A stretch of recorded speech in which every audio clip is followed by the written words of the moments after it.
Hey NEET aspirants, I'm Anupriya. I just recently cleared NEET 2025. That is most toughest paper in the NEET era. मतलब आज तक ऐसा paper ही नहीं देखा गया जहाँ पे तीनों सब्जेक्ट टफ थे एंड उसके बाद माई score is 535, my rank is 20,000 and my category rank is 9,166।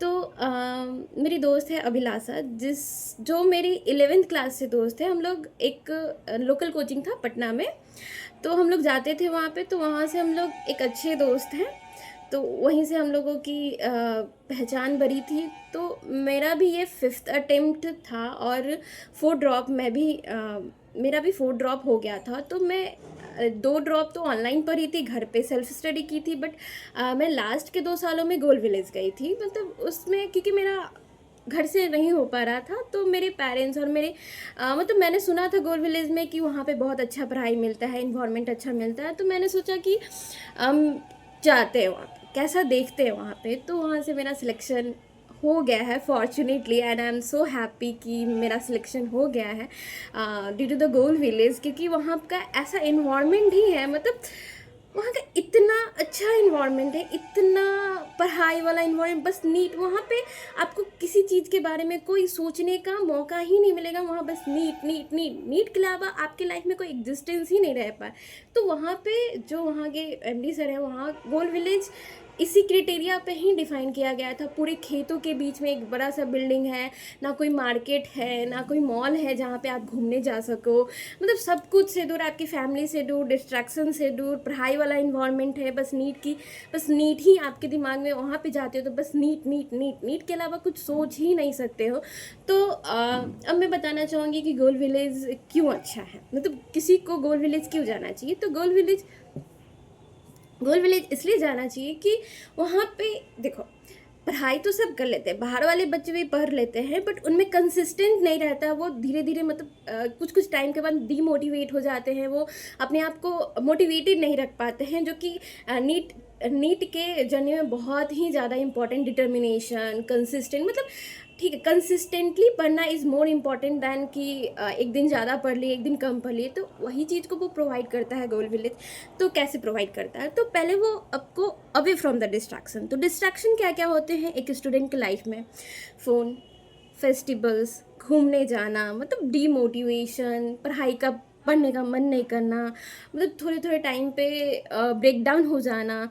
तो देखो, तो डिस्ट्रैक्शन को तो दूर कर दिए वो फ़ोन हटा के, और फैमिली और फ्रेंड्स से, फेस्टिवल से आपको दूर कर दिया। आपको फेस्टिवल में छुट्टी नहीं मिलेगा। अगर आपका मन है आप जा सकते हो, अगर आपका फेस्टिवल में भी पढ़ने का मन है तो आप वहाँ रह सकते हो। ऊपर से जैसे होता है कि कभी कभी पढ़ने का मन नहीं किया, लगता है कि थोड़ा ब्रेक ले ले, तो वहाँ पे है, सब कुछ है। आप अपने फ्रेंड से बात कर सकते हो, वहाँ पे आपके ही जोन वाले सारे फ्रेंड मिलेंगे, उससे आपको बात करके। और कभी कभी मान लो कि आपका टेस्ट में मार्क्स कम आ रहा है, आपको समझ में नहीं आ रहा है आप कैसे पढ़े, मतलब एक टाइम के बाद समझ नहीं आता है कि इसके बाद हम क्या करें, कैसे रिवाइज करें, कैसे क्वेश्चन प्रैक्टिस करें। तो उन सब चीज़ों के लिए वहाँ पे आपको मेंटर्स प्रोवाइड किए जाते हैं। अगर आप कभी स्टक हो जाते हो, कभी डीमोटिवेटेड हो जाते हो, कभी मान लो मेरे मार्क्स बहुत कम आते थे, तो वहाँ पे मैं मेंटर्स के पास गई थी, जो कि उन्होंने मुझे बहुत अच्छे गाइड किए थे। और वहाँ पे time to time MD sir आते रहते हैं। अगर आपको मेंटर्स या फिर अपने ही फ्रेंड सर्कल में बात कर लो, आपको अच्छा लगेगा। अगर आपको इससे भी क्लियर नहीं होता है तो time to time MD sir visit करने आते हैं गोल विलेज। आप उनसे डिस्कस करके अपनी प्रॉब्लम बता के, वो आपके प्रॉब्लम का बहुत अच्छा सोल्यूशन देते हैं। मतलब फिर लगेगा कि अरे हम क्या सोच रहे थे, बस मार्क्स नहीं आ रहे। अरे marks is not a important, important तो ये है कि आप कितना काम करते हो। मार्क्स इज़ द आउटपुट, आपको इनपुट देना है। तो आपको इनपुट पे ध्यान रखना चाहिए कि हम कितना क्वेश्चन प्रैक्टिस कर रहे हैं, एक दिन में कितना पढ़ाई कर रहे हैं, हम अपनी गलतियों को कितना एनालाइज किए थे। और ये सब देखना है कि हम पिछले साल जो गलती किए थे वो इस साल ना करें। तो बस ये सब देखना, अपना इनपुट दीजिए, आउटपुट तो ऑलरेडी मिलेगा आपको। और नीट की जर्नी में बस मेरे हिसाब से बस 3 चीज़ें मेरे लिए तो बहुत ही ज़्यादा इंपॉर्टेंट रोल प्ले की है। तो जैसे पहले तो मैं सेल्फ कॉन्फिडेंस, तो आप जब तक अपने आप पे विश्वास नहीं करोगे, अपने आप पे नहीं बोलोगे, मतलब आपको खुद पे विश्वास नहीं रहेगा कि हाँ मैं कर सकती हूँ, तो ये विश्वास कैसे आएगा? आपको पढ़ने से आएगा। आप जब तक पढ़ाई नहीं करोगे, जब तक आप क्वेश्चन नहीं लगाओगे, जब तक आप मतलब खुद से सेटिस्फाई नहीं होगा, तो आपको कॉन्फिडेंस आएगा ही नहीं। और दूसरा है कि आप ट्रस्ट करो प्रोसेस पे। अगर आप काम कर रहे हो, अगर आप इनपुट दे रहे हो, तो आपका आउटपुट आएगा, आपका सिलेक्शन होगा। अगर आपका सिलेक्शन कहीं ना कहीं नहीं हुआ है तो कुछ ना कुछ कमी रखे थे। हाँ, मान लिया जाए कि इस बार का पेपर टफ था, तो वो आपको स्ट्रेस मैनेज करने के लिए सिखा रहा था। तो एक डॉक्टर बनने के लिए बहुत ही ज़्यादा पेशेंसफुल स्ट्रेस मैनेज होना चाहिए। मान लीजिए कि अगर आपके पास कोई जिसका मतलब बहुत क्रिटिकल सिचुएशन में है, आप उसको देख के पैनिक हो गए, तो फिर आपको समझ नहीं आएगा उसका हम ट्रीटमेंट कैसे करें। तो वही हिसाब से इस बार का भी पेपर था, पैनिक नहीं होना था, अपने आप को स्ट्रेस मैनेजिंग तो सब कुछ सिखाता है वहाँ पे कि स्ट्रेस मैनेज करो। और तीसरी चीज़ कि अगर आप कहीं मतलब एक तो कंपेयर मत करो दूसरे के साथ, आप अलग हो, आप एक यूनिक आइडेंटिटी हो, आप किसी और के साथ कंपेयर नहीं कर सकते। आपका जो स्ट्रेंथ है वो आप जानते हो और आपका जो वीकनेस है वो आप जानते हो। वो दूसरा कोई, उसका कोई और स्ट्रेंथ होगा, उसका कोई और, हम किसी और से क्यों कंपेयर करें? ये कोई अच्छी चीज़। और वहाँ पे मैं मेनली खुद से सेल्फ स्टडी ज़्यादा की थी, मैं टीचर पर रिलायंस नहीं थी। हाँ, जो मैं पहले साल गई थी तो मैं ये अचीवर कोर्स ली थी, एंड दूसरे साल मैं गई थी तो टेस्ट सीरीज़ ली थी। और दोनों साल मतलब अचीवर कोर्स में थोड़े टीचर से मैंने इंटरेक्ट किए थे, बट इस बार जब मैं गई थी प्योर टेस्ट सीरीज़ था और मैंने सिर्फ सेल्फ स्टडी की थी। और जो भी सीखी हूँ मैं वहाँ के, मतलब जैसे वहाँ का इन्वायरमेंट बहुत अच्छा है। वहाँ मतलब टीचर की ज़रूरत ही नहीं पड़ेगी डाउट सॉल्व करने के लिए। मतलब आप एक दूसरे से ही डाउट क्लियर कर लोगे। वहाँ पे इतने अच्छे अच्छे बच्चे हैं, मतलब थोड़े थोड़े मार्क्स से जो छूट जाते हैं वही सब बच्चे आते हैं, तो आपको टीचर की कोई ज़रूरत ही नहीं है। मैं जो भी सीखी हूँ मैं स्टूडेंट से सीखी हूँ, मैं टीचर से कम इंटरेक्ट करती थी। मैं अपने ही कलीग मेट से, मेरा जो डिस्कशन पार्टनर होते थे, मेरी रूममेट जो थी, मैं उसी से डाउट ये सब सॉल्व करवा लेती थी और मुझे कोई प्रॉब्लम नहीं था। और मैं जो भी सीखी हूँ मैं अपने कलीग मेट से, और मैं ज़्यादा सेल्फ स्टडी की थी। मैं मतलब मेरा बाहर ना होने का सिलेक्शन यही क्राइटेरिया था कि मैं सेल्फ स्टडी बस।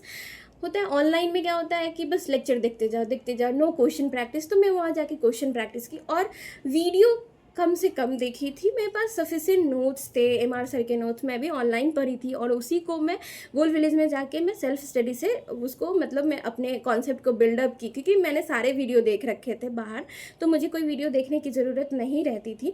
और वहाँ पे बस 24 घंटे में 1 घंटे फ़ोन मिलते थे, तो उसमें आप डाउट वाउट क्लियर कर सकते हो, आप घर पर बात कर सकते हो।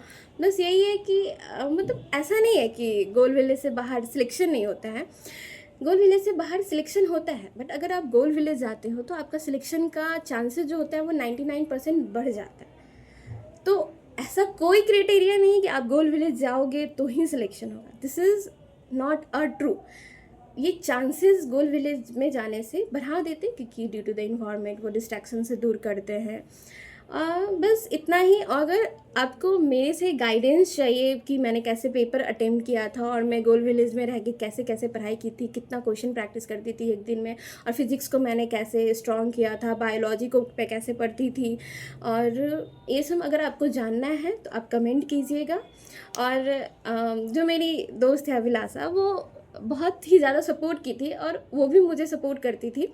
जब मैं कभी कभी मतलब लास्ट टाइम में क्या हुआ था, 15 दिन के लास्ट टाइम में मैं थोड़ा डीमोटिवेट हो गई थी, मुझे थोड़ा डर लग रहा था। सबको एग्ज़ाम फियर होता है, तो मुझे डर लग रहा था, और उसने बहुत ही अच्छे से मुझे थोड़ा समझाया, मोटिवेट किया कि नहीं तुम्हारा हो जाएगा, तुमने मेहनत किया है, साल भर मेहनत किया है, तुम्हारे मार्क्स अच्छे आ रहे, तुम डर क्यों रही हो, तुम्हारा अच्छे कॉलेज में हो जाएगा, तुम्हारा हो जाएगा, जस्ट ट्रस्ट।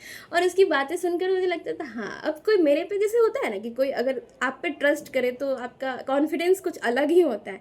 तो need is all about the confidence. Confidence कैसे आएगा? आपको पढ़ने से आएगा, डायरेक्ट तो आता नहीं है।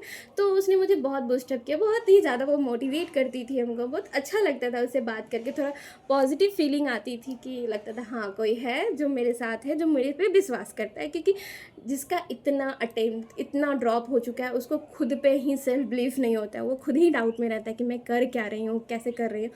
तो थैंक यू अभिलाषा, मुझे सपोर्ट करने के लिए, मुझे थोड़ा मतलब लास्ट टाइम में मोटिवेट करने के लिए। वो बहुत अच्छे से मोटिवेट करती है, और आई होप वो फिर से ड्रॉप ले रही है, तो आई होप कि उसका हो जाए। बस उसको ऑल द बेस्ट करना चाहूँगी नीट 2026 के लिए कि तुम भी, मैं तो डॉक्टर बन चुकी हूँ, अब तुम भी जल्दी जल्दी पढ़ के डॉक्टर बन जाओ। Thank you.